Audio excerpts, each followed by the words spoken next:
처음사랑 지속하는 교회 됩시다. 처음사랑 지속하는 교회 됩시다. 아멘. 처음사랑이 계속되는 교회 이런 제목으로 함께 말씀을 나누도록 하겠습니다.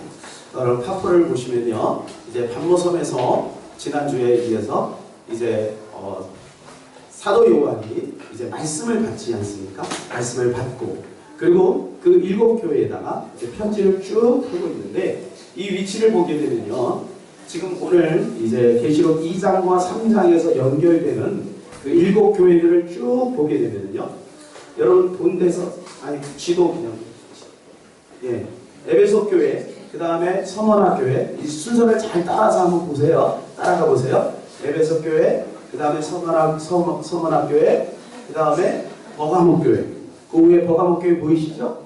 그 다음에 또 두아디라 교회, 그 다음에 밑에가 뭐예요? 사대 교회, 그 다음이 빌라델피아, 그 다음이 라오디게아. 여러분 이게요 지금 이 편지를 쓰고 있는 순서예요. 근데 이 순서가 어떻게 되냐면 원을 이렇게 그리고 있다는 거예요. 그죠? 그래서 예수님께서 사도 요한에게 편지를 쓰는데 이 순서대로 이렇게 쓰라고 말씀하시고 가르쳐주고 계신 거예요. 그래서 여러분 이게 왜 그러냐면 이것이 바로 뭐냐면 그때 당시에 공문이나 편지나 이러한 것들을 이렇게 보내게 되면 그 순서로 가는 이게 길이에요. 길. 그래서 이건 바로 뭐냐면 예수님께서 7교회에게만 편지를 쓴 게 아니고 이 7교회는 바로 뭐냐? 샘플입니다.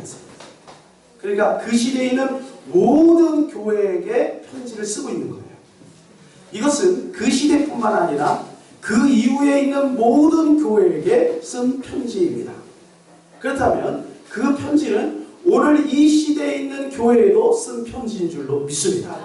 그것을 조금 더 좁혀볼까요? 그러면 어디에게 쓴 편지인가요? 우리 교회의 편지. 믿습니까? 그러면 그걸 조금 더 좁혀볼까요? 그것은 어디에게 주신 편지예요? 우리 가정에 준 편지. 그리고 또 내 자신에게 준 편지. 그래서 교회 하면 여러분이 늘 생각해야 될 것이 뭐냐면 이 공동체 교회도 생각해야 되지만 가정을 생각하고 또 우리 개인도 생각해야 되는 것입니다. 자, 오늘은 이제 첫 번째 교회죠. 에베소 교회에 대해서 우리가 살펴보는데 에베소 교회는 그 흔적만 남아 있습니다. 파프를 볼까요? 이게 에베소 교회의 이게 흔적이에요. 자, 계속요. 이거 아닌데? 다른 건데? 예, 이건 지난주 거예요. 지난주 거. 제가 다시 보냈는데, 넘어갑시다. 다음 주에 보내드릴게요. 에베소 교회는 이렇게 건물이 다 무너지고 말았어요. 무너지고 이게 틀만 있어요.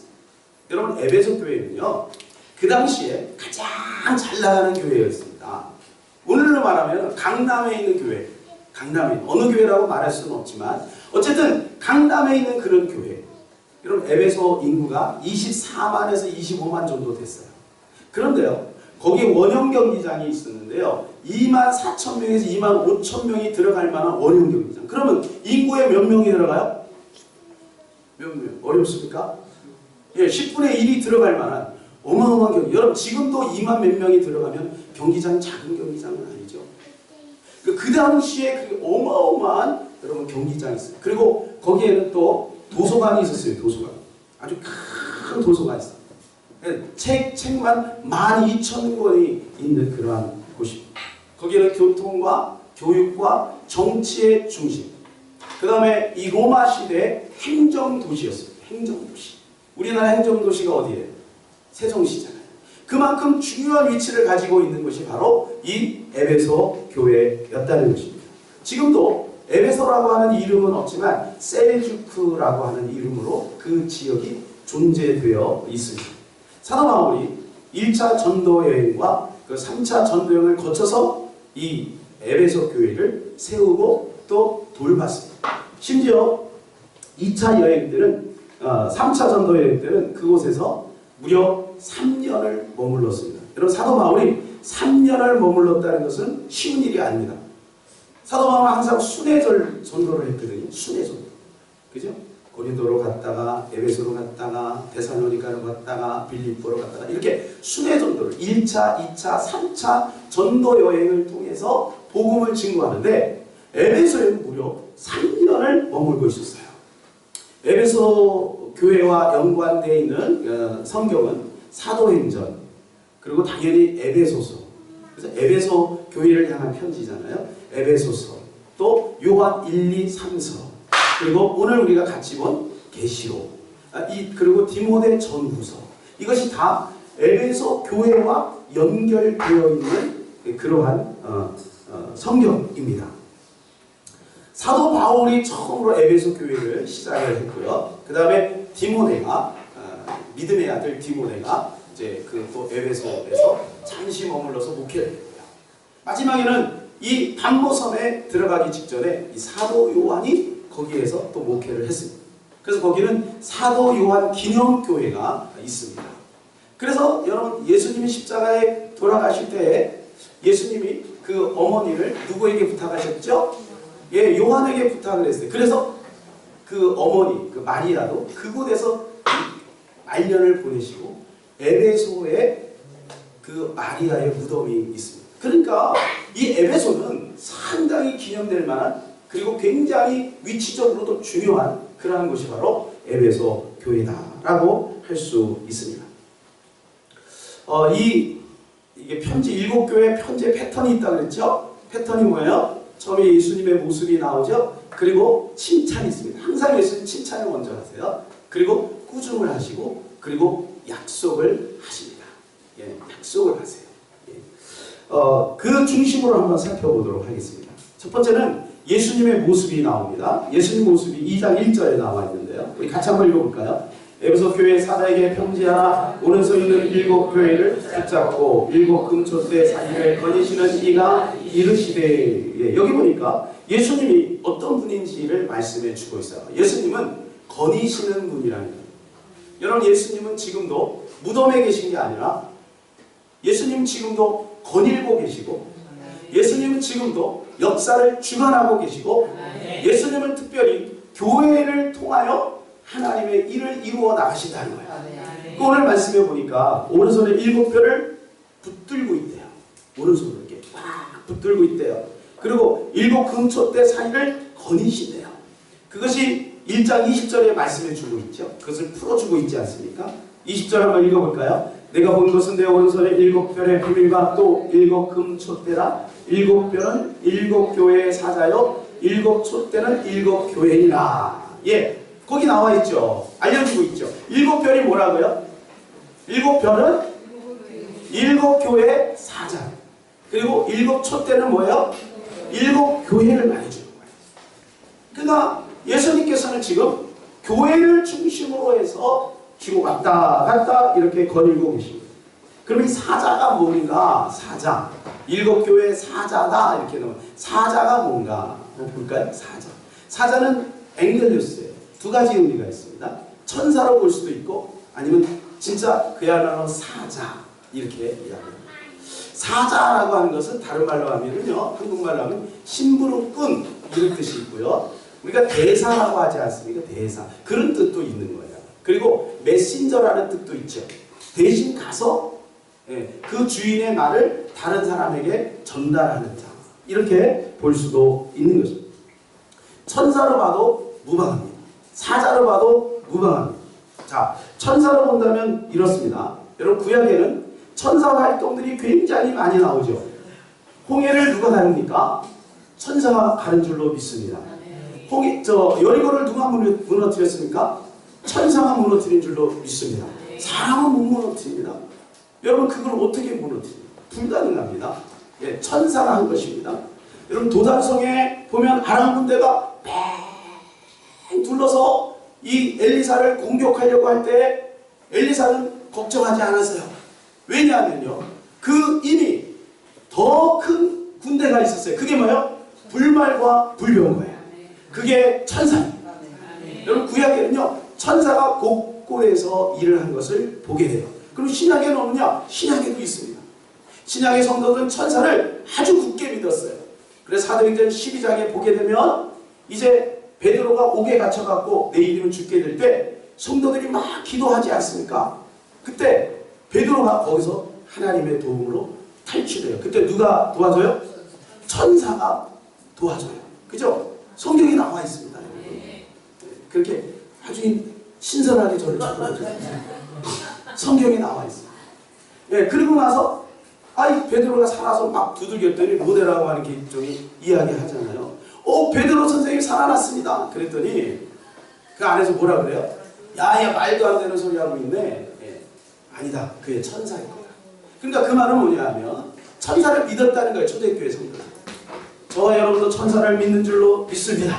중요한 것은 이거예요. 천사가 있다 없다 뭐 그것도 중요하지만 중요한 것은 천사라고 볼 때 그 천사가 교회를 지키고 있다. 저는 믿습니다. 서울영광교회를 하나님이 지키고 있는 줄로 믿습니다. 천사가 지키고 있는 줄로 믿습니다. 근데 그 천사를 누가 붙들고 있다고요? 예수님이 붙들고 있대요. 오른손으로 꽉 붙들고 있대요. 그러니까 천사가 졸지 않고 자지도 않고 그죠? 딴일하지 않고 이 교회를 지켜주고 있는 거죠. 또 메신저라고 봐도 되죠. 여러분 요셉 시대에는 누구를 통해서 말씀을 전해요? 요셉을 통해서. 아브라함 시대는 누구를 통해서? 아브라함을 통해서. 다윗 시대는 누구를 통해서? 모세를 통해서. 하나님께서는 그 시대마다 메신저가 있었어요. 이사야, 에레미야, 그죠? 다 그들이 우리같이 똑같은 사람이지만 하나님의 말씀을 받아서 복음을 증거하는 사람들이었습니다. 아브라함 때 엘리멜렉이라고 하는 종을 보내죠. 그죠? 리브가 자기 며느리를 얻기 위해서 그가 사자예요. 종이에요. 신부를 이렇게요. 이렇게 가서 어떤 일을 하는 거. 신약 시대에 보면은 사도 바울이 편지를 보내는 자기가 직접 가지 않습니다. 누구를 보내요? 그의 종 사자들을 보내요. 사자. 신부는 그들이 가서 그 일들을 하게 해요. 여러분 사자라고 봐도 무방하다. 정말 여러분 이 시대 이 교회를 하나님께서 맡아서 주관하도록 하는 사자가 있다는 거예요.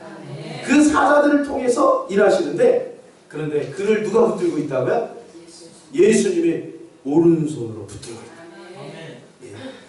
우리는 누가 관심을 갖고 있는가가 굉장히 중요하고 그 가치가 달라집니다. 그죠?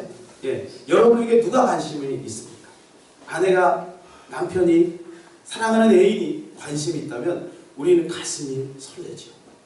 사랑하는 가족이 나에게 관심이 있다면 우리는 마음이 설레고 기쁜 것입니다.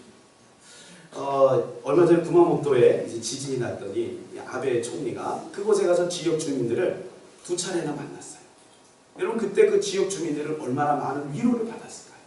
그죠? 얼마나 많은 감동을 받았을까요?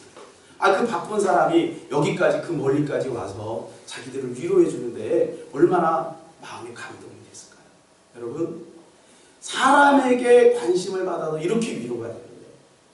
하나님께서 교회에 관심을 갖고 오늘도 이렇게 지켜주고 있으니 여러분 우리의 이것은 엄청난 축복인 줄로 믿습니다. 하나님이 교회도 지켜주시고 여러분의 가정도 여러분의 자녀도 지켜 보호해 주실 줄로 믿습니다.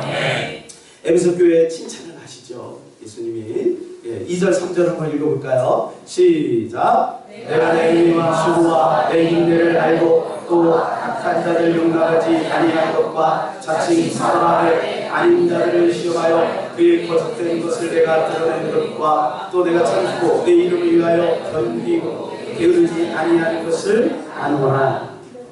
몇 가지로 볼 수 있는데요. 첫 번째는 사랑과 소망의 인내가 끊이지 않는다. 이거는 사랑의 수고와 소망의 인내라 이렇게 볼 수가 있습니다. 사도행전 19장과 20장에 보게 되면 마지막에 사도 바울이 에베소 장로들과 그리고 성도들과 이제 헤어져요.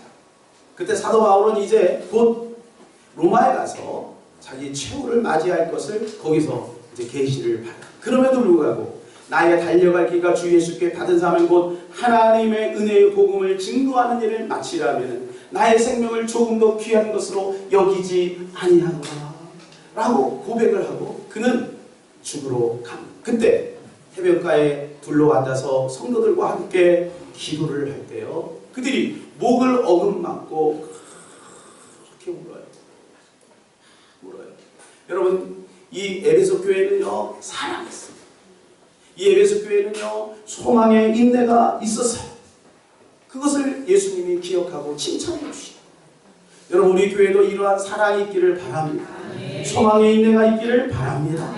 또한 악한 자, 거짓 사도들을 용납하지 않았다. 거짓 선생들이 그 당시에 많이 있었거든요. 그런데 교회 안에 그들이 들어오지 않도록 그것을 에베소 성도들이 잘 주의 깊게 살펴서 그들을 막았다는 거예요. 여러분, 지금 신천지가 CBS 사업 앞에서 동시에 신천지 성도들이 생각보다 많잖아요. 그런데 동시에 그 사업 앞에서 막 데모를 하지 않습니까? CBS 아웃, 한기총 아웃, 뭐 이러면서 적반하장이죠. 적반하장이 누가 하고 있어야 되는데, 그럼 막 하고 있잖아요. 여러분, 이 신천지라는 거짓 교리, 거짓 여러분, 이 단체 이단들이요, 지금 곳곳에 시한부 종말론을 외치면서 가정이 파괴되고, 여러분 이럴 때, 여러분 우리나라가 지금 그래도 깨어서 이 부분에서 정확하게 여러분 진단을 하고 이것을 잘 지키고 있는 것 같아요. 얼마나 감사한지 몰라요. 그래서 참 감사하고. 그리고 여러분, 우리나라에 지금 계속해서 들어오려고 하는 게 뭐예요? 동성애 차별금지법, 그 다음에 또 이슬람 세력이 계속해서 또 들어오려고 할 때, 우리나라가 여러분, 우리 기독교가 이것을 다 잘 지켜서 하나가 돼서 같이 기도하고 그러고 있지 않습니까? 이 시대에 우리가 그렇게 하나님께 칭찬받는 일을 지금 하고 있다는 거예요. 그리고 그는 게으르지 않았어요. 게으르지 않았다는 것은 계속해서 반복적으로 그 믿음과 진리를 지켜나갔다는 것이죠. 그런데 여기서 주의하는 것을 말해주는데 6절에 6절 같이 한번 읽겠습니다. 오직 내게 이것이 있으니 내가 니골라당의 일을 미워하는도다. 나도 이것을 미워하노라. 이들이 잘한 것이 바로 뭐냐면 니골라당을 미워하고 그들을 배척했다는 거예요. 그 니골라당이 무엇인가? 두 가지 해석이 있어요. 첫 번째는 초대교회 7 지사 중에 니골라라고 하는 사람이 있습니다. 그래서 그 니골라가 나중에 배교가 되고 변질이 돼서 하나의 이단 세력을 만들었다. 그래서 그것을 배척했다. 이런 의미가 있고요. 또 하나는 뭐냐면 이 니골라라는 뜻이 헬라어로 니콜라이톤이라고 하는 것이, 이건 합성어예요. 라오스라고 하는 백성이라는 뜻을 가지고 있는 라오스와 그 다음에 정복하다 이런 뜻이 있는 니카오의 합성어예요. 그러니까 이건 바로 뭐냐면 구약 성경에 발람이 나옵니다. 발람. 근데 이 발람의 뜻이 바로 뭐냐면 백성을 이긴 이런 뜻이 있어요. 그 바로 뭐냐면 하나님의 백성들을 거슬린 선지자가 바로 발람 선지자예요. 이 발람 선지자가 모압의 왕으로 하여금 이제 도움을 요청을 받습니다. 돈을 줄 테니까 와서 이스라엘 백성들을 저주하라는 거지. 근데 발람 선지자가 하나님을 믿는 사람인 것은 틀림없어요. 그러나 그는 문제는 뭐냐면요, 타협하는 거지. 하나님은 가지 말라고 말씀하는데 발람이 계속해서 요구하는 거예요. 가고 싶어요.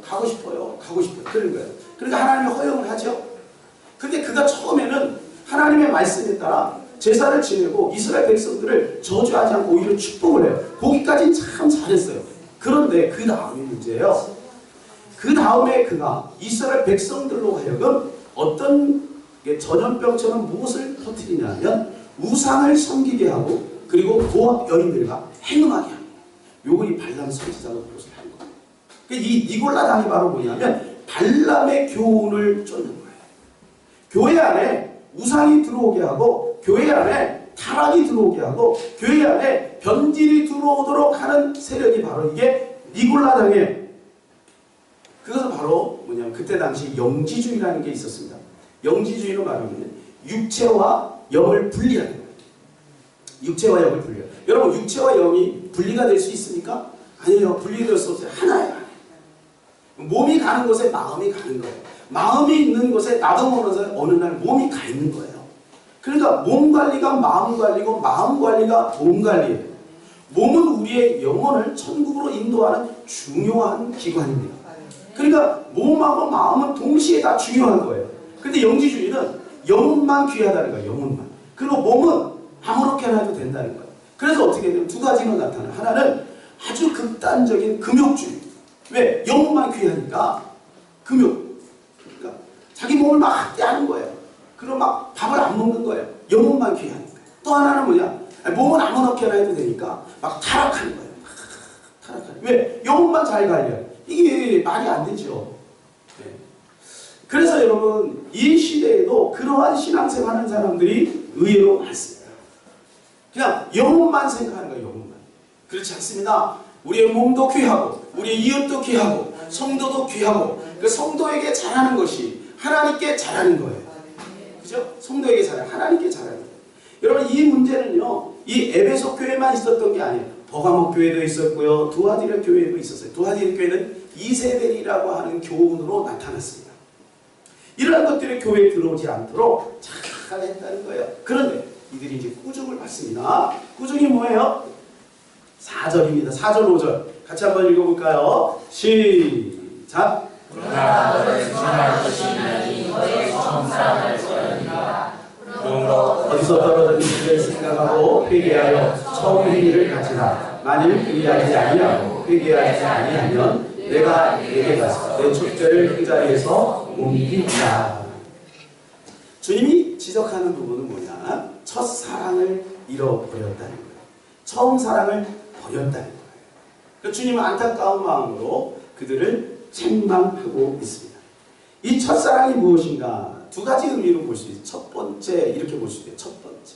우리 순서적으로 가장 첫 번째. 그리고 또 한 가지는 최고 이렇게 볼 수 있어요. 예. 첫 번째라고 해도 맞죠. 첫 번째.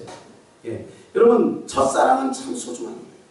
여러분 다 첫사랑 있지 않습니까? 그래서 우리는 가끔 가다가 이렇게 첫사랑을 생각해 보기도 하고 그때는 참 순수했지 않습니까? 그죠? 네. 첫사랑이 없었어요. 네. 우리 참 첫사랑이 순수하고 그때 생각이 나고 그랬잖아요. 이 첫사랑, 우리 주인과의 첫사랑, 이 첫사랑을 잃어버린 거예요. 그건 또 뭐냐면 최고. 최고는 뭐냐면 주님의 사랑을 최고로요. 근데 그것을 잃어버렸다. 여러분 주님의 사랑은 정말 세상의 그 어떤 것과도 비교할 수 없는 거예요. 오늘 우리가 찬송을 부르지 않습니까? 주 예수보다도 귀한 것입니다. 세상 명예, 세상 권세, 세상 물질, 세상 어떤 것보다도 비교할 수 없는 것이 주님의 사랑인 것이죠. 그런데 어느덧 이 에베소 교회 성도들은 그 첫사랑을 잃어버리고 만 거예요. 그 당시 에베소는 가장 부유한 그러한 교회였습니다. 신학적으로도요. 신학적으로 부족함이 없는 교회였어요. 왜? 사도 바울이 교회를 세웠잖아요. 그리고 거기 3년이나 머물면서 목회를 했잖아요. 그 에베소 교회는 바로 이 소아시아 교회를 관장하고 있는 전략적 교두보의 역할을 하는 것이 바로 이 에베소 교회였습니다. 에베소 교회는요. 아데미라고 하는 여신전이 있었어요.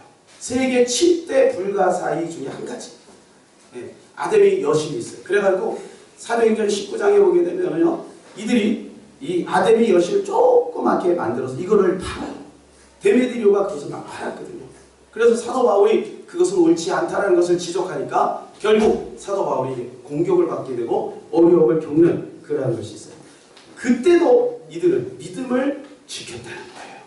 그런데 문제는 뭐냐? 첫사랑을 잃어버린 거예요. 처음 사랑. 이 첫사랑은 언제 잃어버렸을까? 첫사랑은 어느 날 갑자기 잊어버리는 게 아니에요. 첫사랑은 서서히 조금씩 그렇게 잊어버리는 거예요. 여러분 우리가 처음에 결혼하면은요 깨가 쏟아지지 않습니까? 결혼하는 우리 청년들 보면 옆에 가도 너무너무 보기가 좋아요. 얼마나 참 진짜 깨 냄새가 나는 것 같고. 근데 세월이 흐르다 보면 어때요?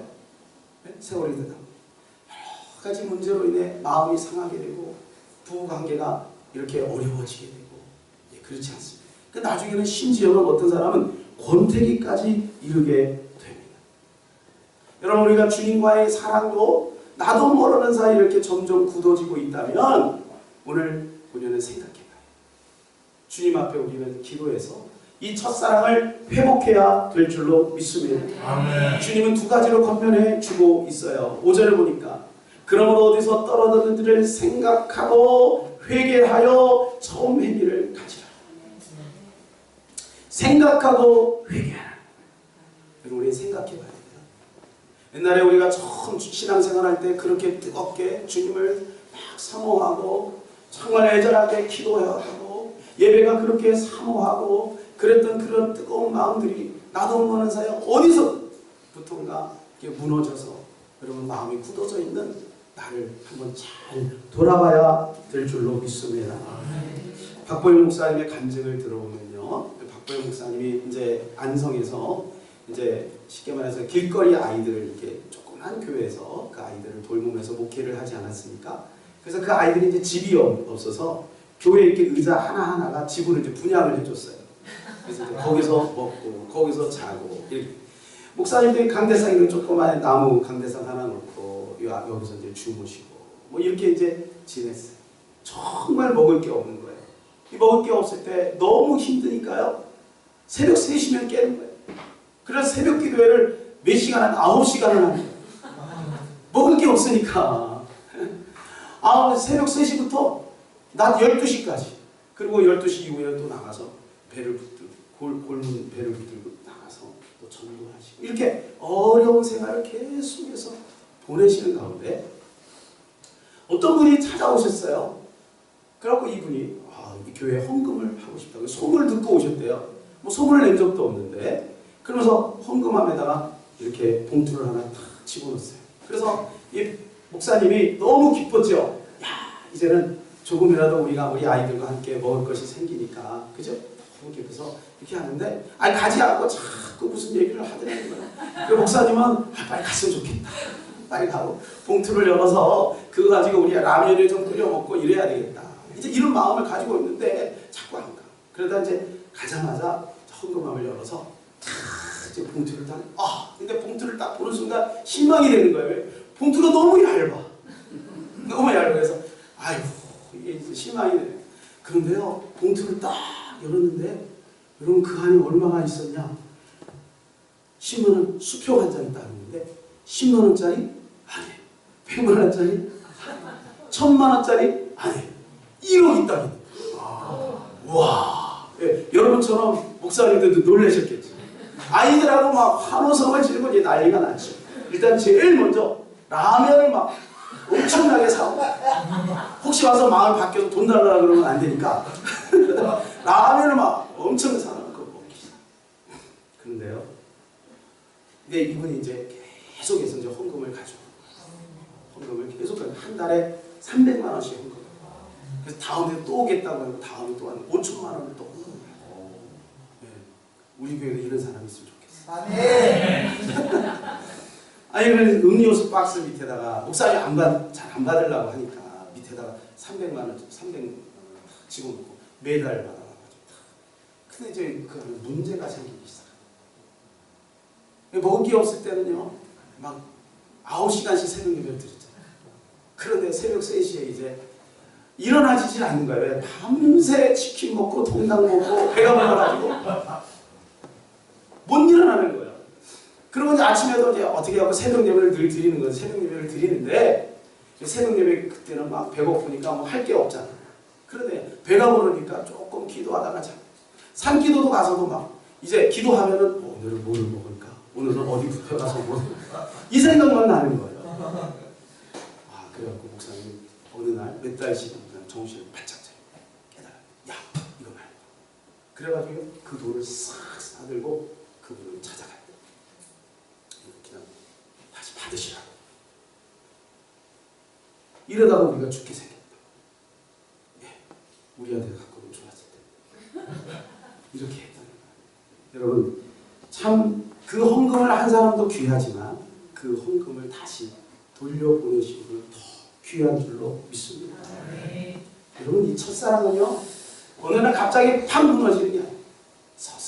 서서히 나도 모르는 사이 조금씩 무너져 내리고 나는 것입니다. 제가 요즘에 계속해서 이 예화가 너무 좋아서 자꾸 말씀을 드리는데요. 나이키의 적은 뭐라 그랬습니까? 나이키의 적은 아디다스가 아니라 그랬죠? 나이키의 적은 닌텐도예요. 왜냐하면요, 아이들이 집에서 게임을 하느라고 밖에 나가서 놀지 않으니까 신발이 안 팔리는 거예요.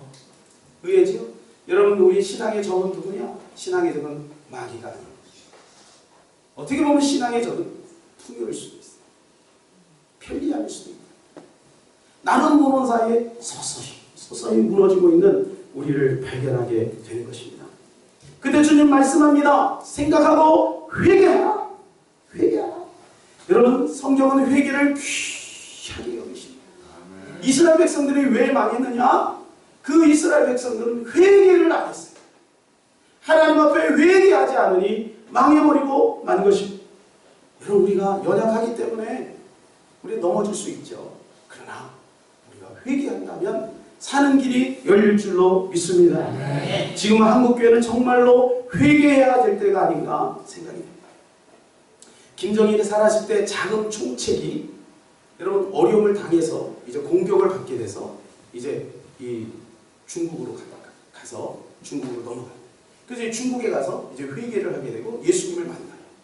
그리고 이가 제3국으로 가서 거기서 하나님을 받은 은혜가 너무 좋아서 공동체 생활을 하면서 이 몇몇 성도들과 함께 신앙생활을 하고 있는데 어떤 목사님이 찾아가서 수송 그때 그 사람을 만나요.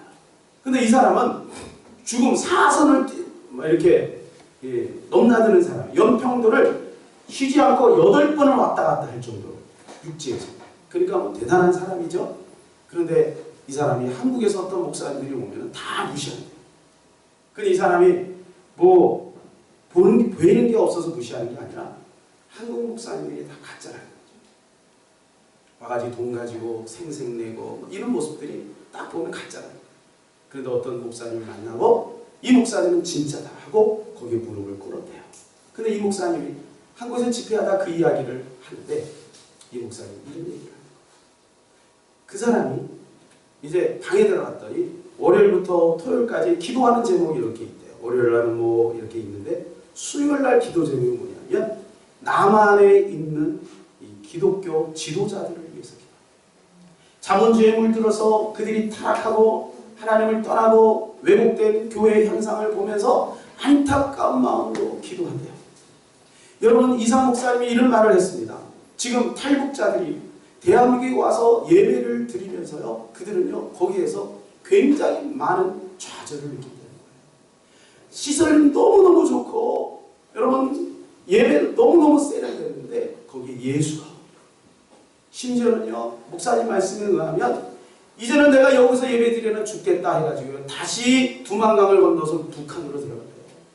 지하교회로 들어가서 내가 그때 신앙생활했던 생명력 있는 그 신앙을 되찾아서 그것으로 넘어간대요. 다시. 여러분 우리나라가 나도 모르는 사이 편리와 풍요로 인하여 이렇게 점점 주님이 보실 때는 첫사랑을 잃어버린 그런 교회가 아닌가 이런 생각을 해보게 됩니다. 그래서 주님이 우리에게 이렇게 말씀을 해주고 있어요. 회개하여 처음 행위를 가지라. 그래요. 저는 여기서 이 중요한 것을 깨달아요. 처음 행위를 가지라라고 이 가지라라고 하는 말씀이 바로 뭐냐면 포이에오라는 뜻이에요. 포이에오. 그 말은 뭐냐면 그 자리에서 창조하라는 거예요. 가지라라는 거예요. 그러니까 우리가 회개를 한다고 했을 때 유턴해서 다시 그 자리로 갈 수도 있겠지만 여러분 우리는 연약하기 때문에 실수하고 넘어지고 좌절하고 이렇게 할 수 있지만 그 자리에서 다시금 주님을 바라보라. 있는 모습 그 자리 여러분 우리 넘어진 그 자리에서 다시금 용기를 내서 주님을 바라보라는 거예요. 이것이 바로 첫사랑을 회복하는 것인 줄로 믿습니다. 첫사랑을 회복하라 라고 했을 때 우리가 좀 더 우리의 피부에 와닿게 저는 이렇게 표현해보고 싶습니다. 첫 마음을 회복하라. 여러분 우리가 첫 마음을 회복하는 것이 첫사랑을 회복하는 것인 줄로 믿습니다. 우리 이렇게 시간이 지나다 보면 사랑이 식어지고 말죠. 근데 저는 아주 간단한 데서 중요한 이 해결책을 발견했어요. 그게 바로 뭐냐면요. 여러분 우리가 주님과 우리 사이를 신랑과 신부라고 하지 않습니까? 신랑과 신부. 그런데 신랑과 신부 사이에 이 사랑이 점점 식어가고 있는 이때에 저는 최수정 이야기를 통해서 의외로 여기서 키를 발견했어요. 저는 최수정은요 지금도 신혼처럼 산대요. 어떻게 하느냐? 하이나 자기 사랑하는 부인을 위해서 정기적으로 이벤트를 해요. 이벤트를 하는데 풍선도 달아놓고 또 꽃도 준비하고 선물도 준비하고 이렇게 합니다. 그게 바로 그 시간들을 통해서 아내를 향한 마음을 새롭게 합니다. 그래서 저는 첫 마음, 첫사랑을 회복하라라고 하는 것을 여기서 찾아요. 여러분, 우리가 마음을 들이면 사랑이 회복될 줄로 믿습니다. 사랑하는 아내를 위해서 그렇게 준비할 때 우리의 마음이 회복이 되는 것처럼 우리가 주님을 향하여 우리의 마음을 회복해야 돼요. 그리고 뭔가 우리가 주님 앞에 믿음으로 한 발자국 한 발자국 나갈 때에 여러분 첫사랑이 회복되게 될 줄로 믿습니다. 그것이 무엇일까요? 구체적으로 따라서 볼까요? 말씀과 기도. 다시 한번 말씀과 기도. 여러분, 우리가 말씀과 기도로서 여러분 아침에 일찍 일어나서 말씀 보고 기도하는 게 쉽지 않습니다. 새벽 예배 나오는 거 쉽지 않습니다. 큐티하는 거 쉽지 않습니다. 그러나 여러분, 그것이 바로 뭐냐면 주님을 향하여 우리의 마음을 들여 이벤트를 하는 것 같은 거예요. 우리가 그 말씀에 순종해서 우리를 하나님 앞에 드리는 거죠. 여러분, 우리가 왜 말씀과 기도에 들어가야 될까요? 그것은 바로 뭐냐면 주님의 마음을 알기 위해서 그래요. 얼마 전에 이런 기사가 있었어요. 요즘 황혼 이혼이 많이 있지 않습니까? 근데 황혼 이혼을 한 할머니, 할아버지 이야기예요. 굉장히 별거 아닌 데서 황혼 이혼을 했어요. 뭐냐면 자꾸 할아버지가 닭다리를 자꾸 자기한테 주는 거예요. 이게 싫어서 이혼을 해버렸어요. 왜냐? 이 할머니는 닭다리를 싫어한대요. 닭날개를 좋아한대요. 그 닭날개는 자기가 먹고 닭다리를 계속. 근데 할아버지는 뭐냐? 내가 왜 잘못했냐 이거예요. 아니, 닭다리가 더 좋은 거 아니냐. 그럼 나는 할머니를 사랑하는 마음으로 닭다리를 줬는데 그게 싫어. 평생을 살아도 자기 부인이 뭘 좋아하는지 몰라요. 여러분, 우리 신앙생활도 그럴 수 있어요. 내 나름대로 충성을 합니다. 내 나름대로 주님을 위하여 애를 씁니다. 내 믿음 생활 잘한다고 생각합니다. 그런데 하나님의 뜻과는 어긋납니다.